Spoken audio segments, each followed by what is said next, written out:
What's up, everybody? My name is Tucker. In today's video, we're going to be talking about the Portland Trailblazers. If you enjoyed the video, make sure to leave a like rating on it and subscribe to the channel as well for more videos just like this one every single day. With those things said, let's go ahead and get started. Okay, so this is just going to be me advocating for Portland to basically give up on their season. Now, there's a variety of different reasons for that. And of course, I mean, everything revolves around Damian Lillard at this point. And I'm not advocating for them to trade Damian Lillard, because we know they're not going to. They've already come out and said that they're not going to trade him. He has said that he does not want to be moved. And until he asks to be traded, he's going to be a member of the Portland Trailblazers. And to this point, he has given us zero indication that he would like to leave. So we're operating under the assumption that Dame is staying and that the plan is to build around Damian Lillard moving forward. And I would argue that the best way to do that, to try and maximize the potential you have to compete for championships while Damian Lillard is still in his prime over the next couple of seasons, is to tank this season. Now, there's a variety of different reasons for that.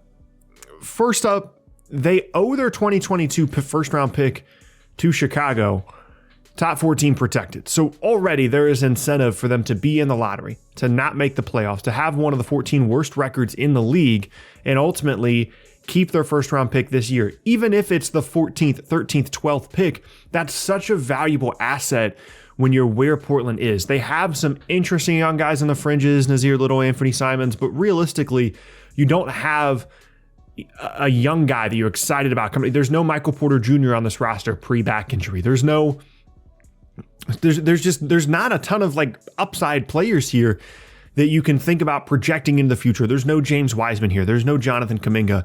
And really, I think that there's something to be learned from the Golden State rebuild here in Portland. Now, obviously, it's a different circumstance because Portland has never been at a point where they were true championship contenders. And of course, the Warriors won multiple titles over a handful of different years. But when Kevin Durant left and they got D'Angelo Russell, and then they made the D'Lo trade and Steph got hurt and Clay was already hurt, all those different things combined together allowed Golden State to do something that they probably would have chosen to if they could have, given the way that it's now worked out. And that was, they had this like reset season. They had this year where they played a ton of young guys. Like there was just a lot of Jordan Poole and Juan Toscano Anderson and things like that over that 2-year period. Even when Steph came back and was healthy, they got a top pick. They got more top picks because they traded D'Lo and then their own as well. And it created an environment that allowed them, while not trading away Clay or Steph or Draymond, to reset their roster and to add some of that potential back into it that allows them now to look at a team that is much deeper, but also potentially has an option in terms of moving picks and trading and things like that. Now, it's not going to be as easy for Portland to do something similar to that unless they completely bottom out and end up with like a top 3 pick in this class. However, there is kind of a lesson to be learned there, and Portland's in a position to make something like that happen.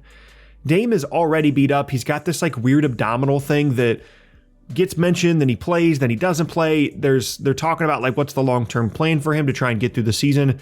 Even if Damian Lillard was fully healthy and played every game the rest of the year, they're not a contender. They're not a top 5 seed. They're a play-in team, even if he plays and is fully healthy, and that's not going to be the case for what appears to be the rest of the year. It's pretty clear at this point that this is going to be something that's going to be bugging him for the entirety of the season. So this is what I would advocate for. I know it's going to be tough because there's this weird line, right, where you can't upset Dame. You don't want to make it a situation where he starts thinking about leaving. However, you have an honest conversation when you say, hey, you're not healthy. We haven't done a good enough job of building this team around you, but we want to fix that. We want to make some changes moving forward. We're going to rest you, maybe not for the entire rest of the year, but we're going to limit the amount of games that you play. We want to make sure that you get healthy, and we're going to look at really building this thing up this offseason and moving into next year. And the best way for us to do that is for you to not play, for you to get healthy, not play through this injury. Understanding who Dame is as a player to this point in his career, that's going to be a difficult conversation. It's going to be one that he's not going to hear, but that's the honest truth. And once you sit him down, once this team really starts to bottom out, then you start to look at the rest of the roster. Yusuf Nurkic is an expiring contract at the end of the year. There's a variety of different teams around the league that could use a big guy of his caliber. I think he's a legitimate trade asset. A team like Charlotte, I think, would give up something to get Jusuf Nurkic, given their issues at the 5 spot. And it's not a long-term commitment for anybody. It's an expiring contract. I think that's a legitimate asset. If you want to look at some of the younger guys, Anthony Simons is a free agent this offseason. Nasir Little is someone you could look at moving if you wanted to. But apart from that, it's really going to be about the vets. I mentioned Nurkic. Covington is a guy you could possibly move. And then there's CJ McCollum, and I know that Portland fans don't want to hear this, and they don't want CJ and Dame to be split up. And it's a fan base and an organization that's been fiercely loyal to those two guys, and clearly Dame's not going anywhere. But at a certain point, you have to just advocate for change, even if it's just for the sake of doing something different. I think CJ McCollum has pretty significant value around the league. I think he's someone you can get someone pretty good back for. You can shake up the roster. Then you have this top pick. Hopefully, let's say you get in the top 5 or 6. And then all of a sudden, you go into next year where you've reshaped the roster. You've got a young guy that's up and coming. You can allow for him to grow and develop. And then you've got something that looks like you might have a potential for something really great. Maybe you move that young guy for a true star alongside Damian Lillard.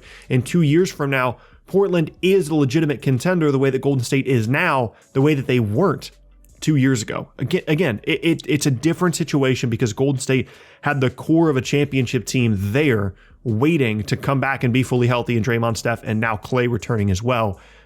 But you can learn something from that. It's not irrelevant to what Portland is currently going through right now. And I understand that this is a prideful organization.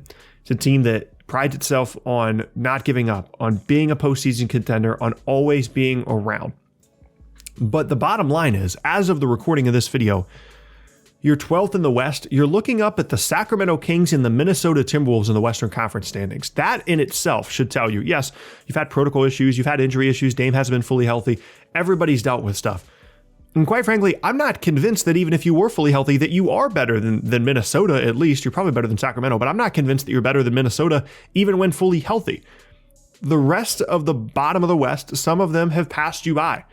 And that's going to happen. You're an older team. You tried, you messed up, but at least you tried. You tried the Evan Turner thing. You did a variety of different things to try and make a contender around Dame. It didn't work.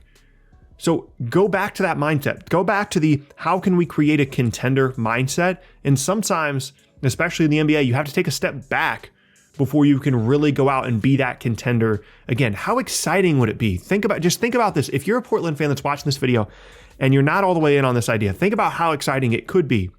Let's say you move CJ McCollum and stuff for Ben Simmons. You've got Dame, you've got Ben Simmons, you move Nurkic, Covington, whatever the case may be. Those are just the pillars of the team. However, this year doesn't go great. You end up with a top 5 pick, you get some lottery luck, whatever the case may be, and you get Chet Holmgren or something, right? A guy that's from the West Coast. You get him, then you've got Ben Simmons, and you've got Dame. How much more interesting and exciting and how much more future potential does that group have than what you have right now? Because I can guarantee you, if you continue to play the season out the way that you have, continue to make Dame go out there and play when he's hurt, you might make the play-in game. You might be the 10th seed. But you know what? As soon as you get the 10th seed, you know that your season's over. You know that there's nothing else you can do. There's nothing else you can accomplish. And if you haven't made any moves either then or in the offseason, you're going to be right back there again next year. Give yourself a chance to do something different.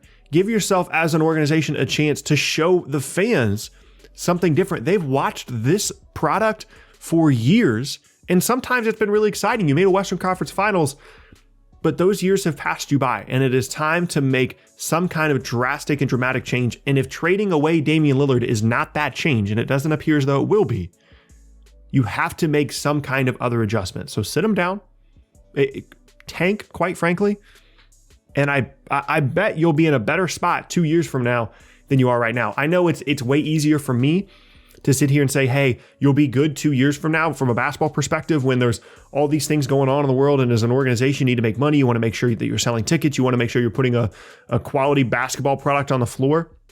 I totally get that. It's way easier for me to sit here and look at the spreadsheet of players and say, hey, you should do this. It's better for your team. But it's true. Even though it's easier for me to say it, that doesn't mean that it's not true. It's time to tank, Portland. There's no other way to say it. You've had a good run. Reset some things, and I'm hopeful that in 2 years, something really, really cool could be brewing in Portland. That's my case. And that's going to be the end of today's video. I thank you guys very much for watching. Once again, my name is Tucker. If you missed any of my previous videos, be sure to check out the box on screen, subscribe to the channel as well for more content just like this one every single day. With all those things said, once again, my name is Tucker. Hope you guys have an awesome rest of your Wednesday, and I will see you all next time.